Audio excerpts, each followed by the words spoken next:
This is a long and meandering story that came to a climax about 12 years ago.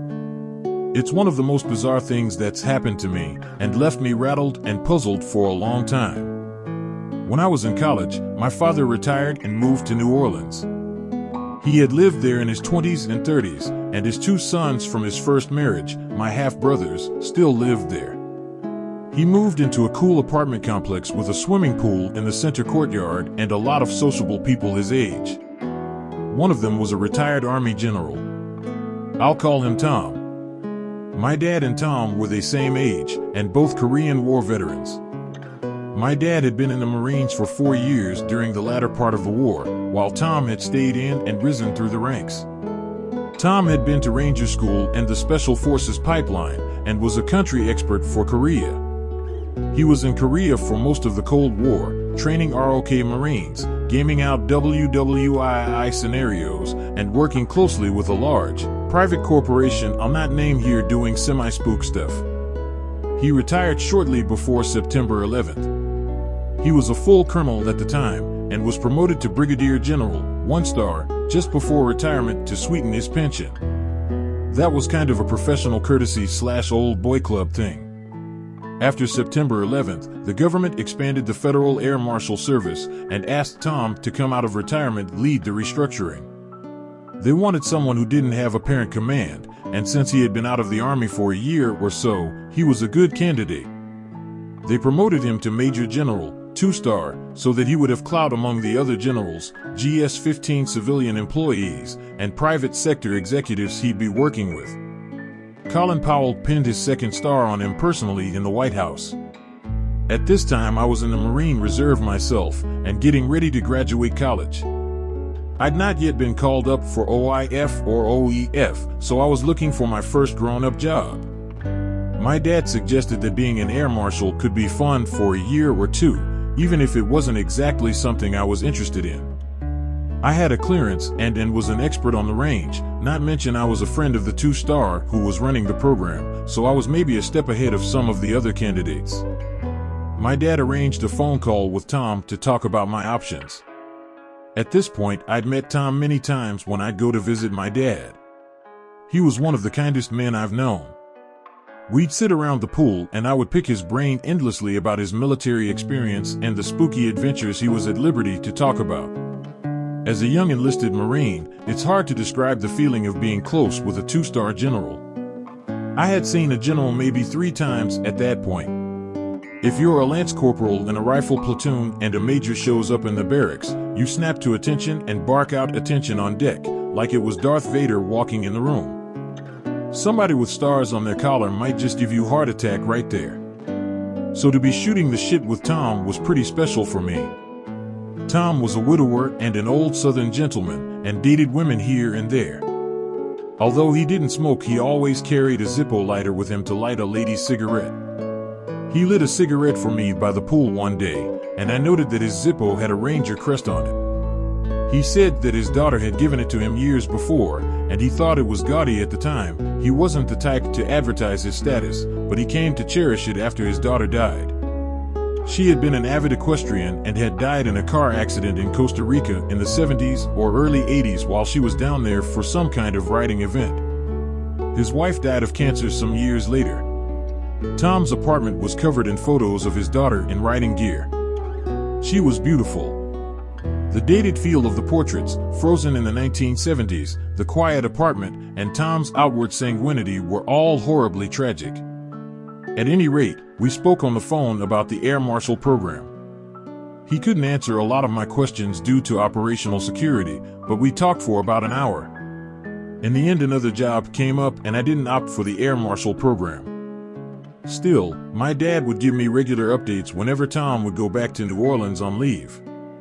Once Tom told my father that they'd done computer simulations of a terrorist running up an airplane aisle, and the only part that stayed relatively motionless was the groin.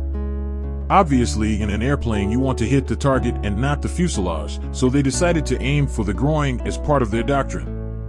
My dad was a physician and told Tom that there would be a tremendous amount of bleeding, and that would be a problem if they wanted to take anyone alive.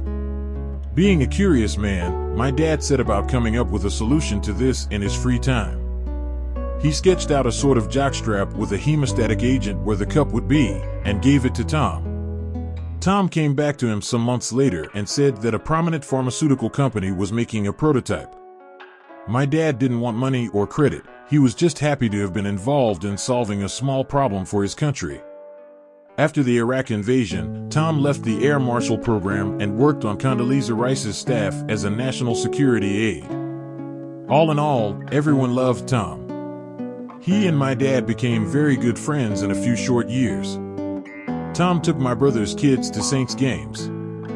They lived in family neighborhoods where everyone was always sitting on the porch and visiting with each other in the summer. Tom would swing by some evenings, and my niece and nephew and all the neighborhood kids would come running, yelling Mr. Tom, as they do in the South. I was mobilized in 2004, and my father died shortly before I deployed to Iraq. I went to New Orleans on emergency leave, and my brothers, their wives, my sister, my girlfriend, and I drove to Grand Isle, Louisiana to scatter his ashes in the Gulf. Tom wore his full dress uniform. After the ashes were in the water, Tom removed his white gloves and threw them in as well. I'd not known this tradition before, but I was touched by it. He choked back tears and had a lump in his voice. Later, he took my sister and me to an expensive dinner at one of the finest restaurants in New Orleans and told us he was always there for us, anything we needed, anytime. I fell out of touch with Tom after deploying and coming home. When Katrina hit, I called my sister-in-law Maggie to see if everyone was okay. I asked about Tom, and she said, "Oh my God, you didn't hear about Mr. Tom?" I tensed up and said, "No, what happened?" What she said settled over me slowly like slime. Maggie's neighborhood was underwater, and she, my brother, and her kids went to a friend's house on high ground. There were a dozen others there in the same situation. One of them was Tom's older sister, who would have been in her 80s. She and Maggie knew each other by name and reputation, but had not met until then.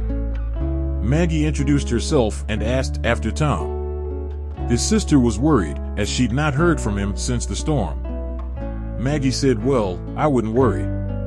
I bet the government has a list of VIPs to check on, and Mr. Tom is surely on it." Tom's sister said, "Maggie, I don't know what Tom has told you, but not a general, not a ranger, no Air Marshal Program, no Condoleezza Rice, no Colin Powell, no bleeding out through the groin problem for my dad to waste his time solving, no nothing."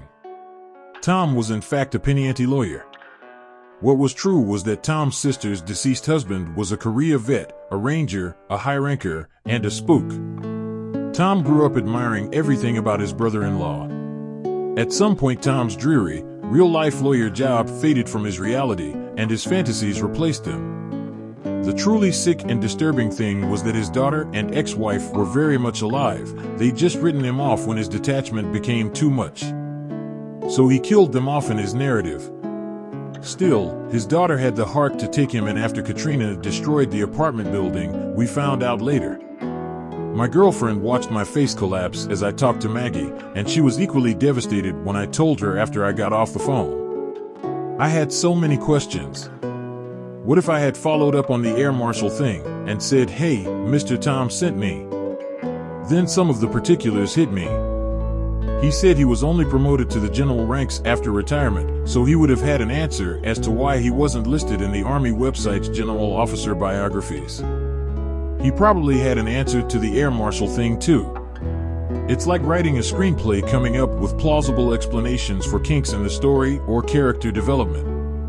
Maggie ran into him a couple months after Katrina. He was all smiles, and Maggie said, "Stop. Your sister told me everything." He just laughed and said, "Oh, that old bat's crazy." That was the last any of us ever heard of him. I've Googled him but not found anything. I'm just glad my father passed away not knowing the truth. He would have been bereft and possibly would have beat the shit out of him.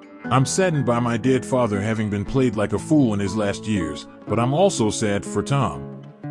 The gloves in the water and all that were bullshit, but his tears weren't, nor his graciousness at dinner with my sister and me. With the life in Washington, D.C. being phony and his relatives having written him off, my dad and our family were really the closest people he had in his life.